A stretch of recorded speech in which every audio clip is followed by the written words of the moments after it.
is Trudy Straetemans and I'm an associate professor at the University Medical Center Utrecht. My aim is to translate living drug concepts into clinical studies.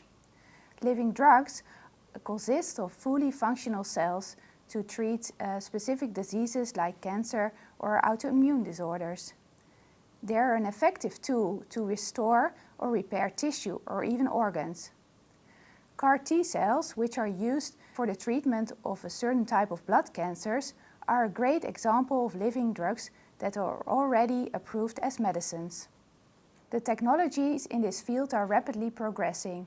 It will bring potential therapeutic solutions, but there are also complexities and challenges that need to be addressed.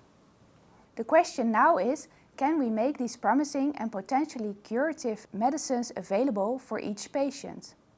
We have pioneered in the development of a living drug, a version of CAR T cells, so-called TAGs. TAGs offer an immune cell medicine with the potential to kill both hematologic and solid tumors. TAGs are made by collecting T cells from the patient's own blood.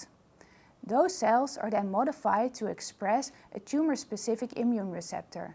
The cells are expanded in less than 2 weeks and then reinfused into the patients.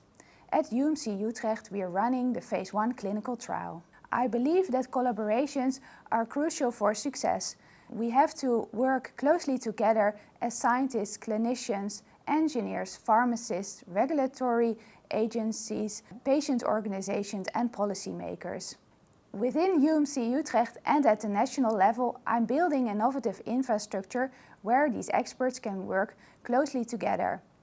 By doing so, I hope to make these medicines available for each patient.